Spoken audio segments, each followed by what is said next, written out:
Shri Gurubhyo Namaha.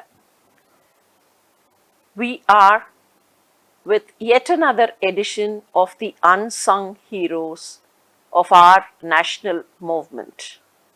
So let us say Jai Hind and start thinking about them. In today's edition, we shall first see a great man who sacrificed his own life when he was quite young. His name is Chandrashekara Azad. Many of us know the term Azad means freedom.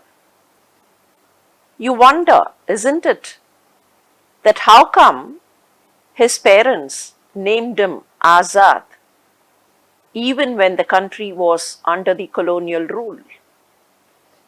Maybe the parents were wishful in their thinking.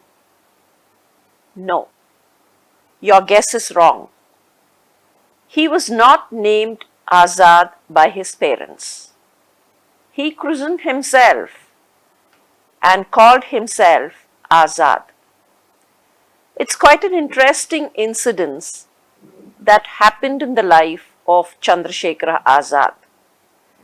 Chandrashekar Azad was born on the 23rd of July 1906 in a remote village in the present day Madhya Pradesh. When he was born, his name was Chandrasekhara Sitaram Tiwari. His parents hailed from Uttar Pradesh. However, they were living in Madhya Pradesh area, and Chandrasekhar and his siblings went to school in that area. Chandrasekhar's mother wanted him to be a Sanskrit scholar. So, she requested the father to send the son to the Kashi Vidyapith, and Chandrasekhar went to the Kashi Vidyapith to study Sanskrit. When he was in Varanasi, that is the headquarters of the Kashi Vidyapith, sometime in 1921, he heard the clarion call of Mahatma Gandhi. Mahatma Gandhi had started his non-cooperation movement during 1920-21 and then gave a call to all students to join the non-cooperation movement against the colonial rule. Hearing that call, Chandrasekhar, as a 15-year-old student, left his studies in the Kashi Vidyapith and joined the non-cooperation movement. During one of the agitations, he was arrested, and that was on the 20th of December 1921. Then he was produced before the judge. He was arrested, and then there was a hearing, and 1 week later he was taken to the judge. The judge was Thiru or Shri Karigat. When Shri Karigat asked him what his name was, this boy of 15 years of age said, "My name is Azad." The judge got a little irritated. However, he continued and asked him what his father's name was.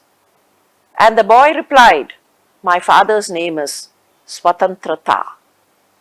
The judge, even more irritated now, asked as to what his address was, his residential address.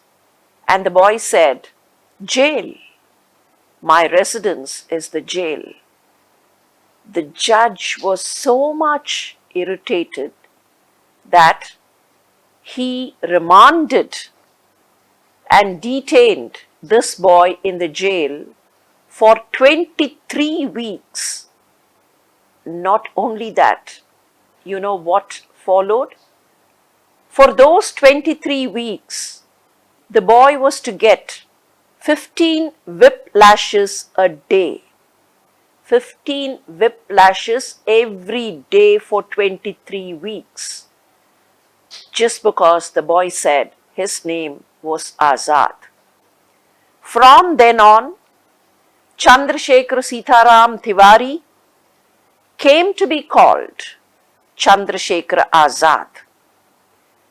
Sometime in 1922, Mahatma Gandhi suspended his non-cooperation movement because it was not that very successful as he expected it to be. People like Chandrashekar Azad were a little disgusted because they wanted to tell the British that they were unhappy with the colonial rule. Non-cooperation was one way of expressing their thoughts. Now that the non-cooperation movement was suspended and Mahatma Gandhi had said, let's not do that for some time, people like Azad got a little irritated and sought other avenues to express their desire for independence. Chandrasekhar Azad came in contact with people like M.N. Gupta and Ramprasad Bismil. These were revolutionaries. Ramprasad Bismil had formed an association called the Hindustan Republican Association, or HRA for short. Hindustan Republican Association was a group of youngsters who wanted to work for the nation, consolidate efforts from several quarters, and then raise their voice against the British. However, for the functioning of HRA, funds was required, isn't it? You need money for such of these activities. So what would they do? All these youngsters thought of various measures, and amongst these measures were certain steps to take away money from the British. Now, friends, we should not think and analyze from what we are today.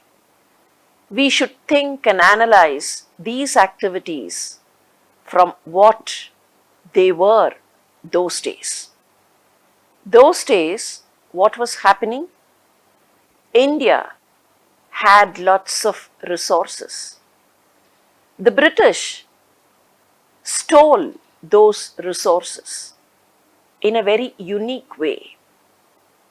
They kind of developed trade here, took our resources, exported them, made products there, made produce out of these resources, and then brought them back, made the Indians buy those products, which means our resources were taken for very nominal funds, but then when they were brought back as full-fledged products, we had to buy them at a higher price, a drain on our economic resources, isn't it?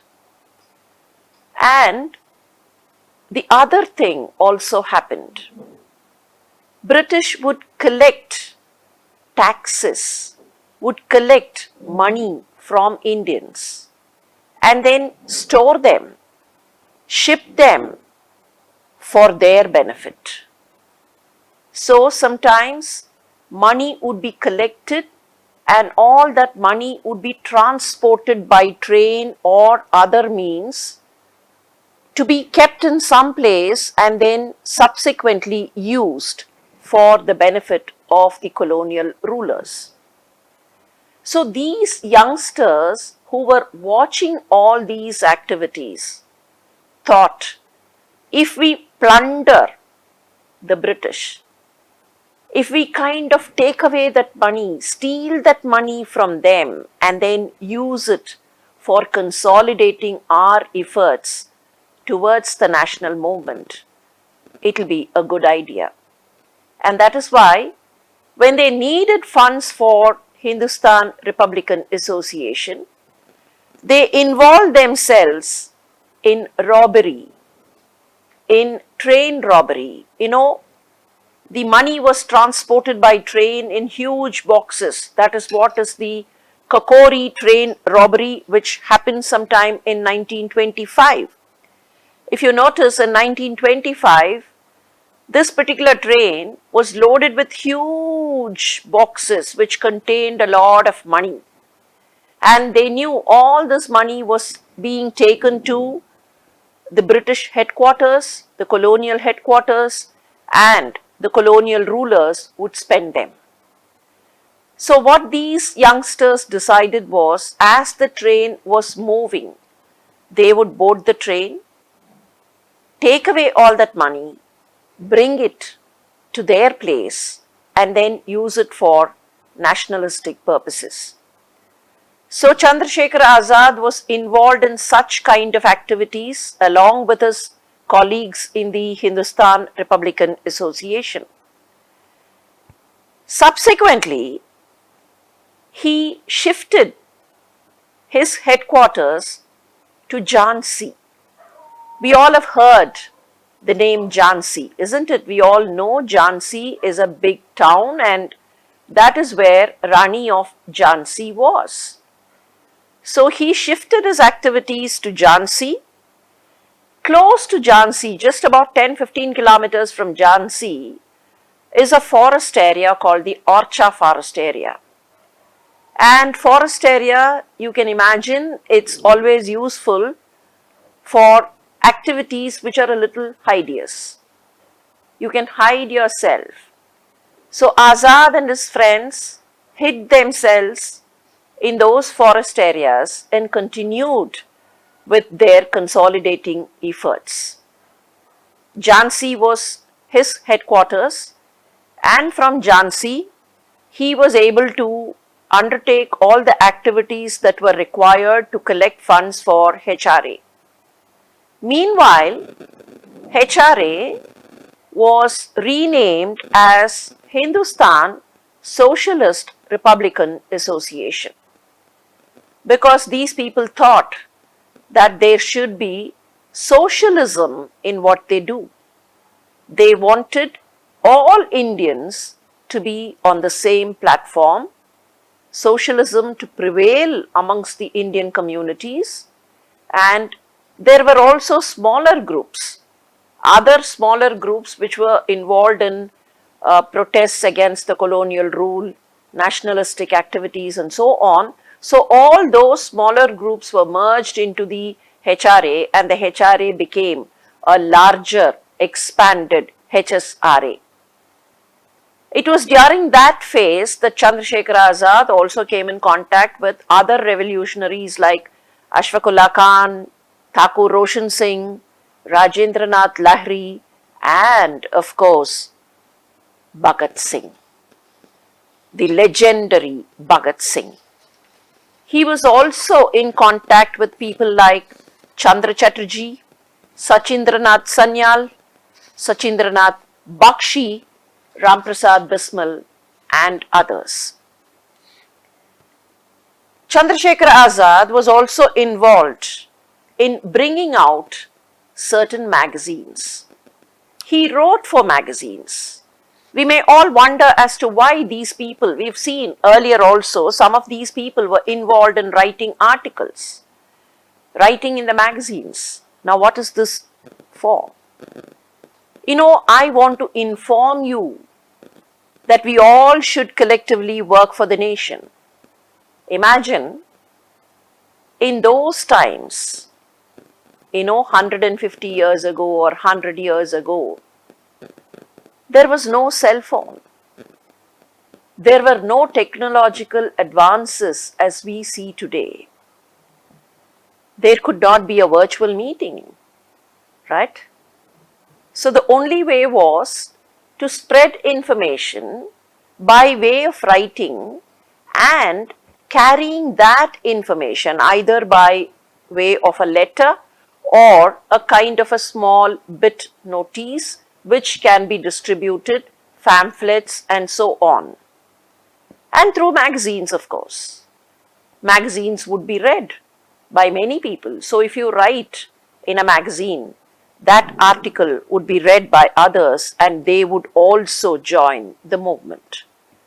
Chandrasekhara Azad did all these things, and sometime when all these activities were going on, there was what was called the Lahore conspiracy case. Now this Lahore conspiracy case, otherwise called Saunders shooting incidents of 1928, happened. The details of this Saunders case we shall see in a short while from now, but then just know for the present, in 1928, shooting of John Saunders happened.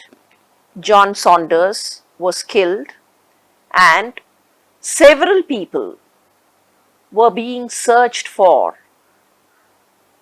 thinking that they should have been involved in this incident.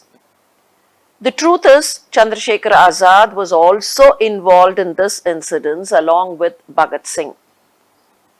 So, they were being kind of chased, they were being shadowed.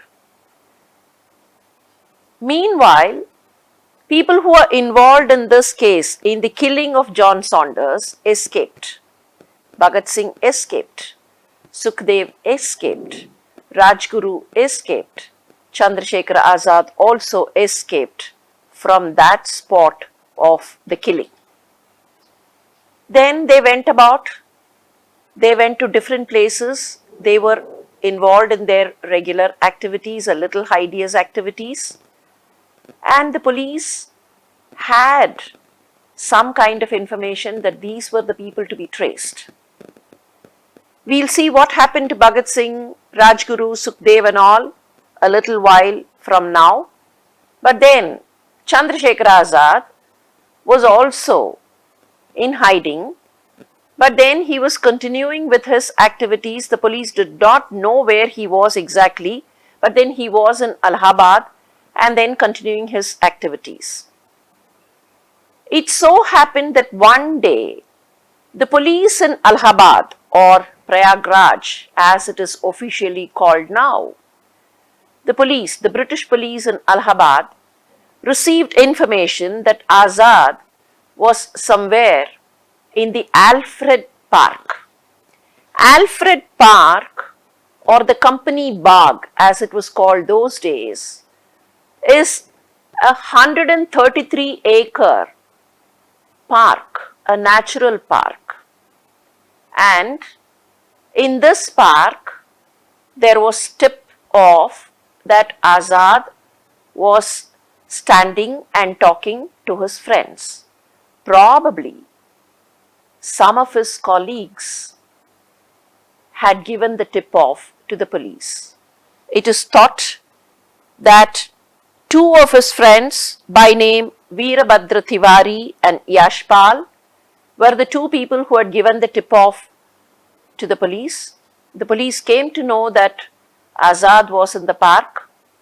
So the local inspector and the superintendent went to the park, a kind of a big battalion that went to the park and tried chasing as to where Azad was.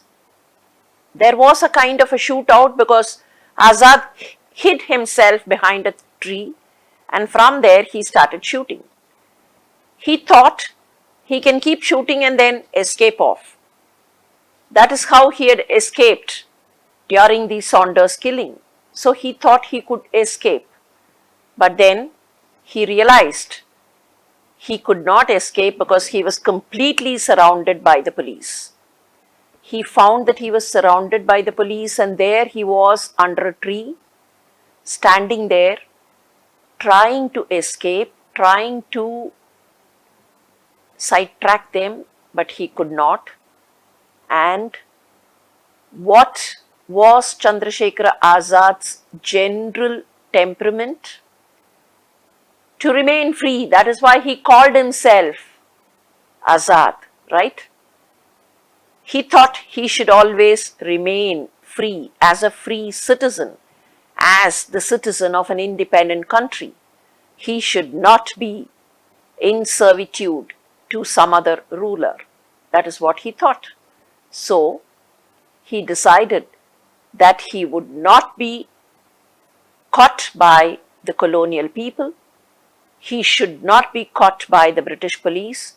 He would not permit himself to be caught as a slave or as a citizen who's under someone else's colonial rule. So he decided to shoot himself, and he did so.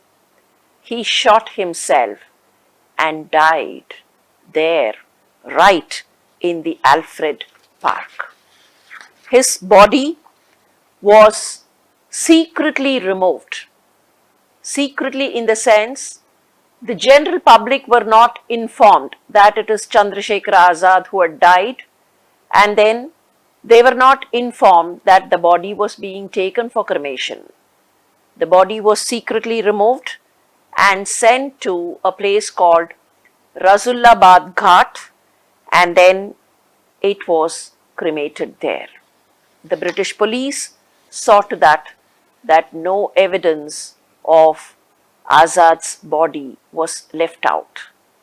And that was the sad end of a young man who decided to sacrifice himself for the country. Chandrasekhara Azad. From Chandrasekhara Azad, whom do we move towards? Of course, as I told you, if you think of revolutionaries during the national movement, we cannot forget the names of people like Bhagat Singh, Rajguru, and Sukhdev. Bhagat Singh, of the three names, the name of Bhagat Singh stands a little taller, isn't it? We all have heard the name of Bhagat Singh. The contribution by Rajguru and Sukhdev are not less or lesser.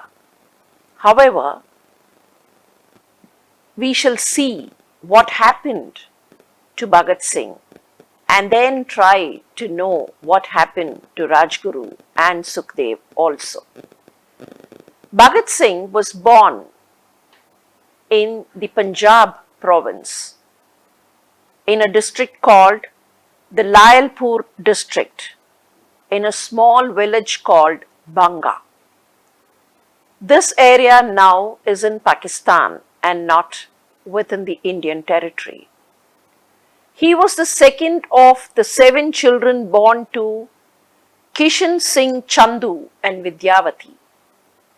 In fact, the entire family was involved in nationalistic activities. Kishan Singh, that is the father of Bhagat Singh, and Kishan Singh's brother Ajit Singh participated in the protest against the colonization measures. And when Bhagat Singh was being born, his father was actually in the jail. And his brothers, his cousin brothers, his uncle were also in the jail. One of his brothers, by name Swaran Singh, died in the jail the same year when Bhagat Singh was born. His uncle Ajit Singh was in contact with Lala Lajpat Rai when the news reached the jail that Bhagat Singh was born, the father was released in parole so that he can see the child. The uncle was also released. But it so happened that the uncle did not want to come to see the child. He was in contact with Lala Lajpat Rai and he went to Germany thinking that he could consolidate efforts against the British colonization in Germany. Friends, we must understand that there were some Indians who thought they could go to places like Germany and Japan and consolidate efforts against the British colony in those places. In fact, a party called the Gaddar Party, which was for independence to India. The party was formed by Indians who were living in the United States of America or Indians who had gone to the USA at that time. So we should understand that people were trying every measure. We say, try everything. Don't leave any stone unturned, isn't it? So people were trying all measures. And that is why people like Ajit Singh went to Germany thinking that they could consolidate efforts in those areas, in the countries of Europe, and then create a kind of solidarity and oppose the British. These people were in which jail, They were in the Mandalay jail. Mandalay jail is in Myanmar, erstwhile Burma. So from Mandalay jail, the father had to come all the way to Punjab to see the child. And you can understand, if the entire family was involved in nationalistic movement, you can imagine how this small little boy who was growing up would have felt.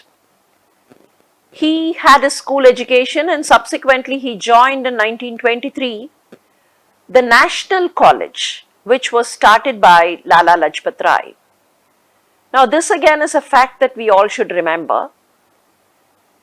People like Lala Lajpat Rai did not want the Indian children to be educated in a British way. Most of the schools which were run those days were being run by the British. So to give a kind of a national education, to make our Indian children understand the importance of culture, the significance of culture, Lala Lajpat Rai started what was called the National College, and Bhagat Singh joined this National College. This was in 1923, but then before he joined the National College, as a small boy going to school, he heard and partially saw the communal reactions, the societal reactions, the consequences of an incident which happened in 1919. When I say 1919, most of you would remember that was the year when the Jallianwala Bagh massacre took place. Jallianwala Bagh massacre in Punjab. And remember, this boy was studying in Punjab. He saw what was happening. He was terribly pained. His mind drifted towards the national struggle. He was not interested in studying in the college. He was interested in participating in the national struggle. And in those days, child marriage was regular. So sometime in 1922, 1923, when this boy was to leave school and get into the college, his parents were trying to get him married. But the boy would refuse. He would just say, if I have to get married in a country which is a slave to some other nation, my wife would only be death. Remember, what kind of a statement? If I were to get married in a slave country, my wife would be only death. or death will be my wife. Such was the resolve that he had.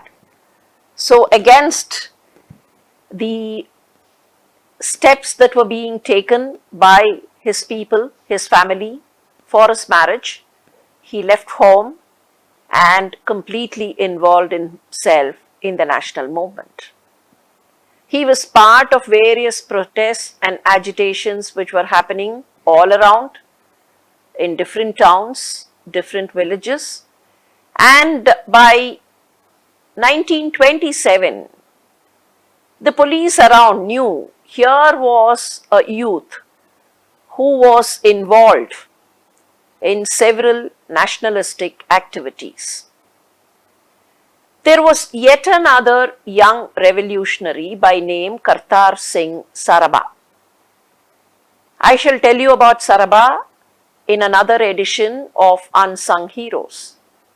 But for now, remember, Sarabha was involved in what is now called the first Lahore conspiracy case, and Sarabha was punished to death. Now this created much more pain, and on the death anniversary of Sarabha, Bhagat Singh and a few of his colleagues joined together and kind of took some resolutions that they would work for the country.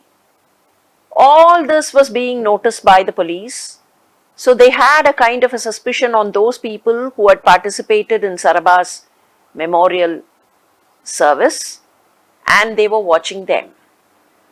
So at this point, there was a kind of a bomb case, sometime in those years in 1923, 1924, there was a bomb blast, and the police was trying to kind of, get the names of these youngsters associated with that bomb case, though they were not associated with it. So the police was trying to give a kind of a concocted report. And in May 1927, the police arrested Bhagat Singh in the pretext that he was involved in that bomb case. And then he was sentenced to jail for a period of about 5 weeks, and after 5 weeks, he was released on a surety of 60,000 rupees. 60,000 rupees in 1927, mind you. He came out of jail, but still involved in all nationalistic activities. He edited magazines, he wrote articles, he released pamphlets, printed pamphlets and released pamphlets so that these pamphlets would take information to different people in different places. It was at this time he also developed association with people like Chandrashekara Azad and other revolutionaries. Azad, Bhagat Singh and all those revolutionaries had an association called the Navjawan Bharat Sabha. You know the meaning of the word Navjawan. Young warriors, courageous youth. So all these people were involved in all those kinds of activities that we saw in association with Hindustan Republic Association. In fact, all these outfits merged together to form the HSRA. So, at this time, Bhagat Singh was also undergoing changes in his appearance and his attire. Earlier to this, being a Punjabi, he had his tuft of hair. But then by 1927-28, if you notice his photographs, he had removed his tuft of hair and changed his facial appearance so that the police cannot just like that identify. So in 1928 December, he helped Chandrashekar Azad reorganize the HRA into the HSRA, and all these activities continued. Here now comes the most important event. A little while ago, I told you there was something called the Saunders Killing, right? Now, what was this Saunders Killing? We need to know step by step what happened in those few months and few years. Many of you would have read in your history textbooks that there was something called the Simon Commission. The Simon Commission was a British appointed commission to look into the political scenario of India and then try and help India get a kind of a dominion status and independence. Unfortunately, this Simon Commission did not have any Indian representative.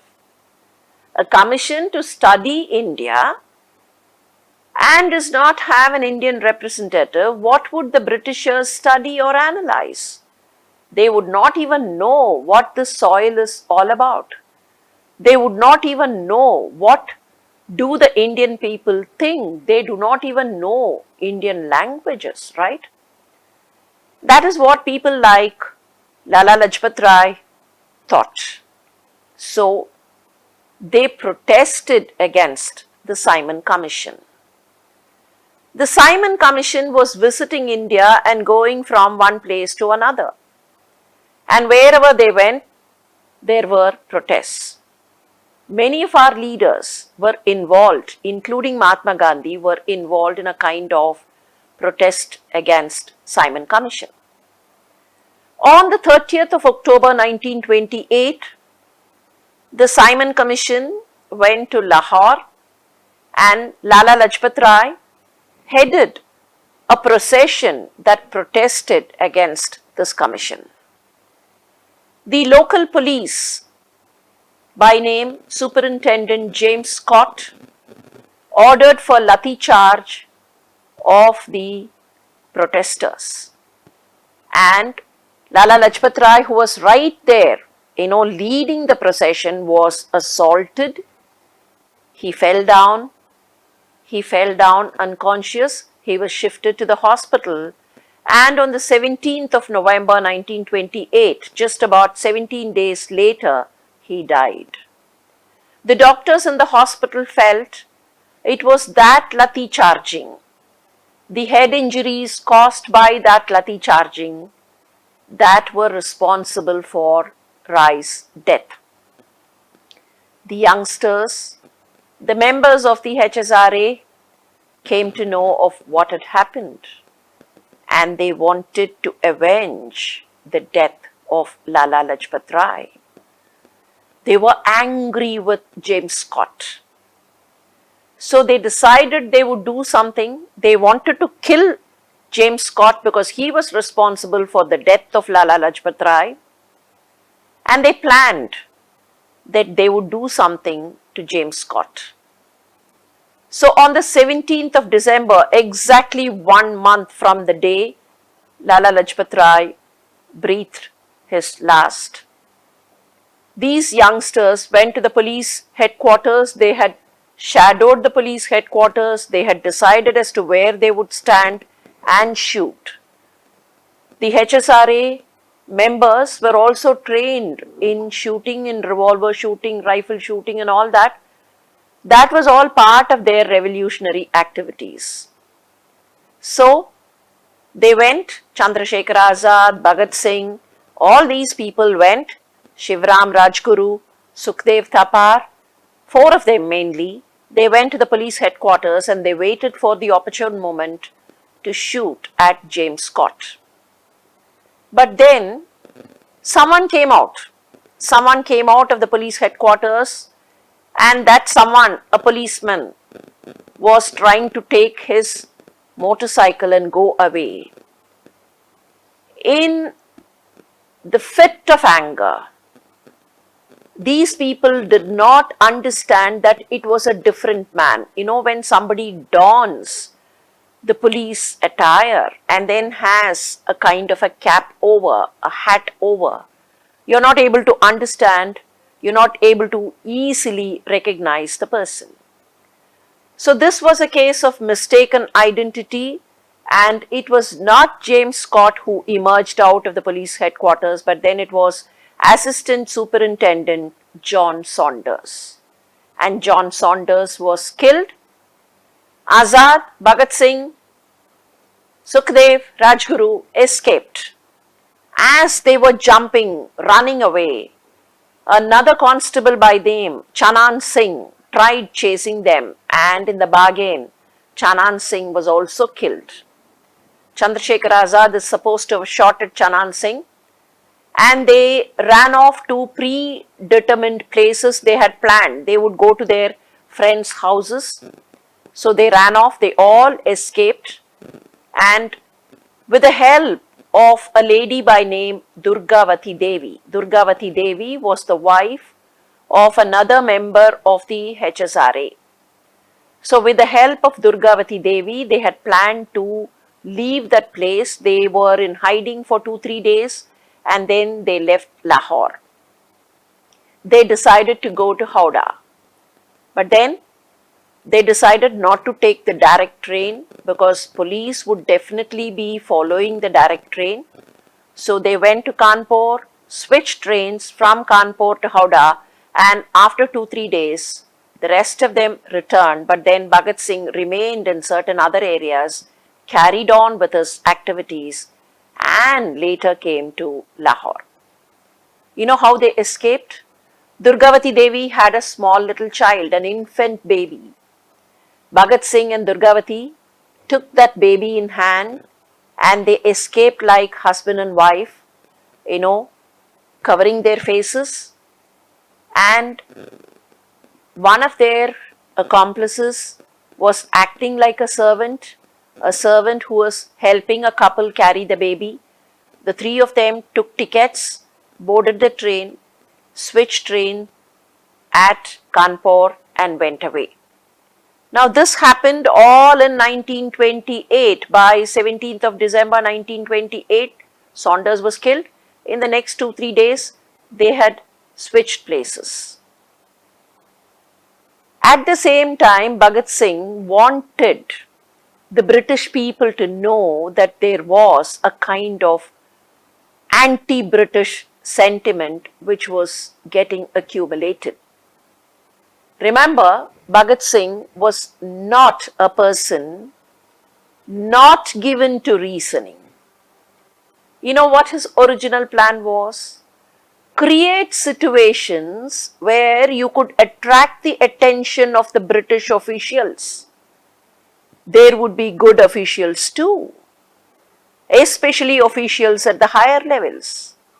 They would not even know what was happening in the individual towns and cities. They would not even know what was happening in a place like Lahore, where Scott had ordered lathi charge. So he thought he can kind of create situations where he can attract the attention of the British officials. Create a condition where he would go to the court. He would court arrest and go to the court hall, and then talk about the plight of Indians, and in some way or the other impress upon the British officials that India should acquire independence. This was the plan. So keeping in tune with this plan, Bhagat Singh and his friends were also thinking about other activities. So now they decided on one activity called create a confusion at the Central Legislative Assembly. By then, the Central Legislative Assembly was meeting at New Delhi. So they thought they would explode a bomb at the Central Legislative Assembly. Make a bomb that would not cause any kind of death, but then it would make a lot of noise and, emit a lot of smoke. So the smoke, the noise, that would attract people, and we shall stand there and tell them, yes, we made this bomb and we made this bomb blast here so that you understand what our feelings are. So Bhagat Singh and another revolutionary by name Bhatukeshwar Dutt, both of them decided on this plan. Initially, the members of the HSRA did not want Bhagat Singh to be exposed at all. They thought it should be someone else in the Central Legislative Assembly, because if by chance the police get to know of Bhagat Singh there, it is likely that they would associate Bhagat Singh with the Saunders case, because the Saunders case was lying dormant. The police had no clue as to who had done the Saunders killing. So they were searching out for people. They had some kind of information that it could probably be Bhagat Singh and his colleagues. So if Bhagat Singh is caught in the assembly, then the police could easily link and then there could be problem. So initially the members of the HSRA said, no, Bhagat Singh, you don't go, let Dutt go, Bhatukeshwar Dutt go. But then after some time they thought it was Bhagat Singh who could be the right person to do it, and he could be the right person when caught to make a fiery speech and make people understand that India needed independence. So Bhagat Singh and Bhatukeshwar Dutt went to the Central Legislative Assembly on the 8th of April 1929 and the bomb blast. These bombs, again reiterate, were not designed to kill at all. There was a lot of smoke. But it so happened in the panic reaction that was consequential to this bomb blast, a few of them, the few British people who were there, were injured. And you can imagine the British at that point of time, when they were ruling us, were given to the habit of making a mountain of a molehill. If a British man was injured, they made a big issue of it. But then if an Indian was injured, they just ignored and neglected. So there was a big hue and cry when the bomb blast there, and so much of smoke. Bhatukeshwar Dutt and Bhagat Singh stood there. They did not want to escape because they thought this was an opportunity to talk out their minds. They stood there and shouted the slogan, Inqilab Zindabad. An inquiry was ordered, they were arrested, an inquiry was ordered, and in 1929, June, this inquiry started, went on for some weeks, and Bhatukeshwar Dutt and Bhagat Singh were seen as criminals, not as political prisoners. There is a lot of difference. When someone is caught as a political prisoner, the treatment would be different. A political prisoner cannot be treated inhuman.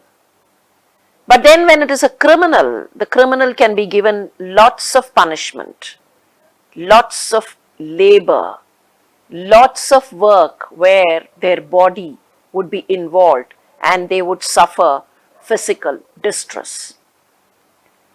When the inquiry was going on, the British hearing committee clearly said, this is not a case of political reasoning.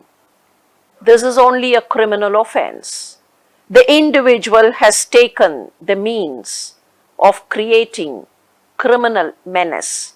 So, this would only be a criminal offense and this would only be a criminal hearing and nothing to do with the Indian independence.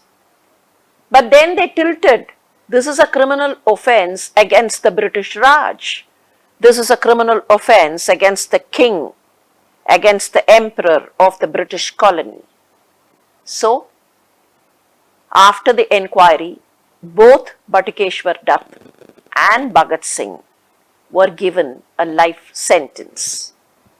They were given a life sentence and they were about to kind of undergo their life sentence. But fate would have it otherwise. As this was going on, as Bhagat Singh was put in jail in Delhi, he was moved from one jail in Delhi to another jail in Delhi. At the same time, the police which was searching in other places, was able to unearth some bomb factories in Lahore and Sahrampur. Bomb factories which were being run by HSRA. So when those bomb factories were unearthed, HSRA members were arrested, some of them turned hostile, ill treatment by the police, they started letting out the truth, and it was not a difficult task for the British police to kind of, make 2 plus 2 equals 4. So they had the Saunders killing on one side, they had this Central Legislative Assembly incidents on the other side, and in between they had the bomb factory unearthing. They put all these three together and knew people like Bhagat Singh were involved in the Saunders killing.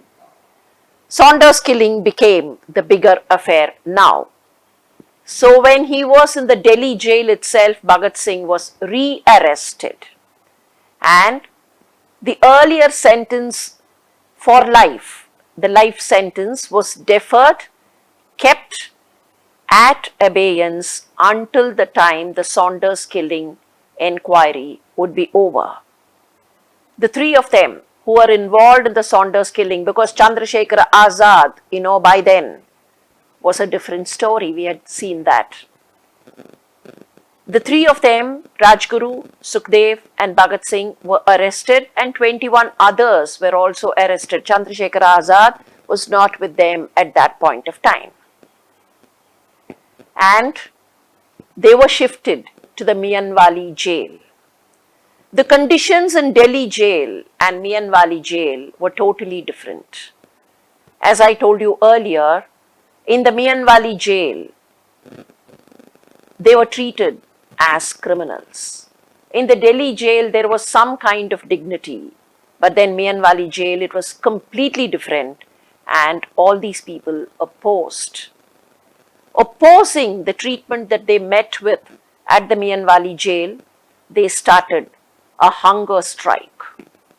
And Pandit Jawaharlal Nehru, who was also involved in the national movement at that time, visited these heroes at the Mianwali jail, and he later recorded, "The plight of our heroes in the Mianwali jail brings tears to the eyes." The conditions were so bad that the hunger strike continued, but then the hunger strike information reached the public, reached the community, and the community was kind of, agitated about it. And there were posters across all over, posters which kind of hailed the strikers and so on. Lord Irwin, the Viceroy, who was on vacation at Shimla at this point of time, had to cancel his vacation and come back. And then the British officials sat on a kind of consultation, and then they decided, unless the Saunders killing case was expedited and these strikers were given some kind of punishment, the hearing decided on their punishment, they would sit inside the jail and keep creating commotion outside also. You see the reason as to why the Saunders killing case was to be expedited. These were inside, their sentiments were being echoed by people outside, so find some way to eliminate these people. So the Saunders killing hearing was expedited, and this case came to be called the Lahore conspiracy case. This is the Lahore conspiracy case. Of course, Kartar Singh Sarabha's case was a smaller one, that is called, for record purposes, that is called the first Lahore conspiracy case, but this is really the Lahore conspiracy case. The conspiracy to kill police people at Lahore. And on the 10th of July 1929, the trial began, the trial regarding Saunders killing began, and Bhagat Singh was transported to the Boston jail at Lahore. The hunger strike continued even then. In fact, because of the hunger strike at Mianwali, Bhagat Singh had lost quite a lot of weight and he had to be carried. He had to be carried when he was transported from one jail to another. He was to be carried in the stretcher. And at the Lahore jail, there was another revolutionary by name Jatindranath Das. And this Jatindranath Das was also doing hunger strike. And his condition deteriorated. The British police would not let him go. There were pleas to release him unconditionally because his condition was deteriorating because of the hunger strike. So let him go out and eat. No, the police would not agree. Meanwhile, within the jail, they tried all kinds of distraction. You know what they would do? There would be water pitcher. You know, they were on hunger strike, they would not eat anything, but then probably they could have little water to appease their, thirst. But the water pitcher would be filled with milk. They cannot take milk, and they did not have water. This was the way the British were trying to kind of distract and break the hunger strike. But then the strikers would not yield to anything. And Jatindranath Das, in that kind of confusion, whether to release him unconditionally or give him a conditional bail, in that confusion, after 63 days of hunger strike, Jatindranath died within the jail. Now this created more confusion outside, and the trial was going on. Every day, Bhagat Singh and the others would be taken to the court hall for the trial, for the hearing. You should remember some of the members of the HSRA had turned hostile. Hansraj Ora gave witness against the HSRA members. He was the one who was letting out all the information. So what now happened? There was one by name Prem Kumar amidst these people. This Prem Kumar was a little irritated when Hansraj was giving his witness. So he just removed his chappal and threw it on Hansraj within the court hall. Hansraj was letting them down. So Prem Kumar got irritated and threw the chappal. And this created a lot of confusion. The judge got irritated. So he said, next time onwards, when you bring these prisoners, when you bring these criminals, bring them chained, bring them with handcuffs. Bhagat Singh and the rest of them refused to be handcuffed. So in the bargain, the judge said, let these people not be brought to the court hall at all. Keep them there. Let's have the hearing. What happened because of this? You may ask me, so what if these people did not go to the court hall? But that was a great loss. You know why? Bhagat Singh lost the opportunity of talking the mind out, impressing on the British officials that there was a necessity to give India its well-deserved independence. So the opportunity was lost, and the judgment was delivered on the 7th of October 1930. And the judgment said a few of them would be acquitted because their participation in the John Saunders killing was not much. They probably were sitting elsewhere. They were in the bomb factory, but they did not take the bomb to drop it there, or they did not take the pistol to shoot. So they were acquitted. Bhatukeshwar Dutt was not directly involved. He is already on a life sentence, so let him have that sentence. But the three of them, the three major criminals, as they were called by the British hearing committee, Bhagat Singh, Rajguru and Sukhdev, should be hanged. The punishment was hanging. And the hanging date, it was to be in the month of March 1931.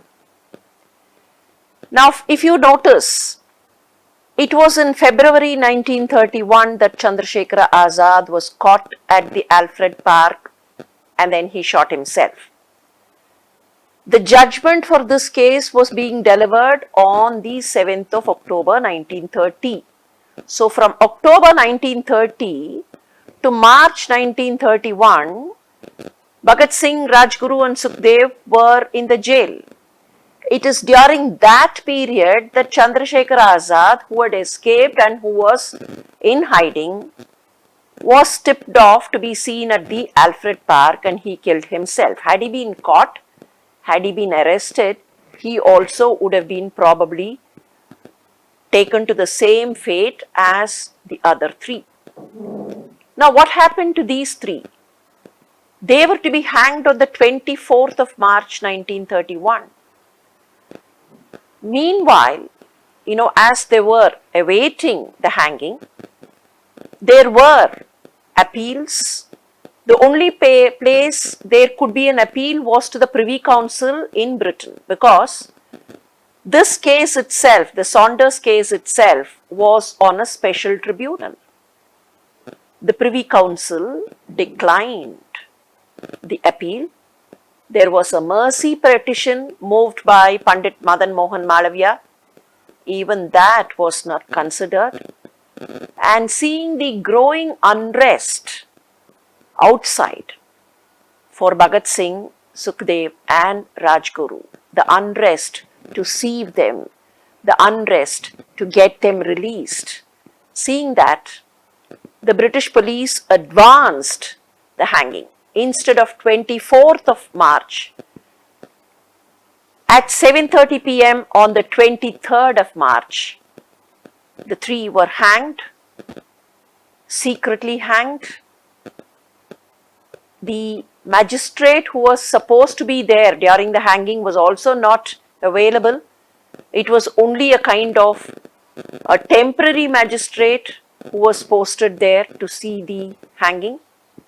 The three were hanged and their mortal remains secretly removed, cremated, and their ashes merged in the Sutlej river. Bhagat Singh, Rajguru and Sukhdev, the three of them who laid their lives for this country. Friends, we've seen 4 people today. All 4 of them were colleagues, were friends, and all 4 of them were young.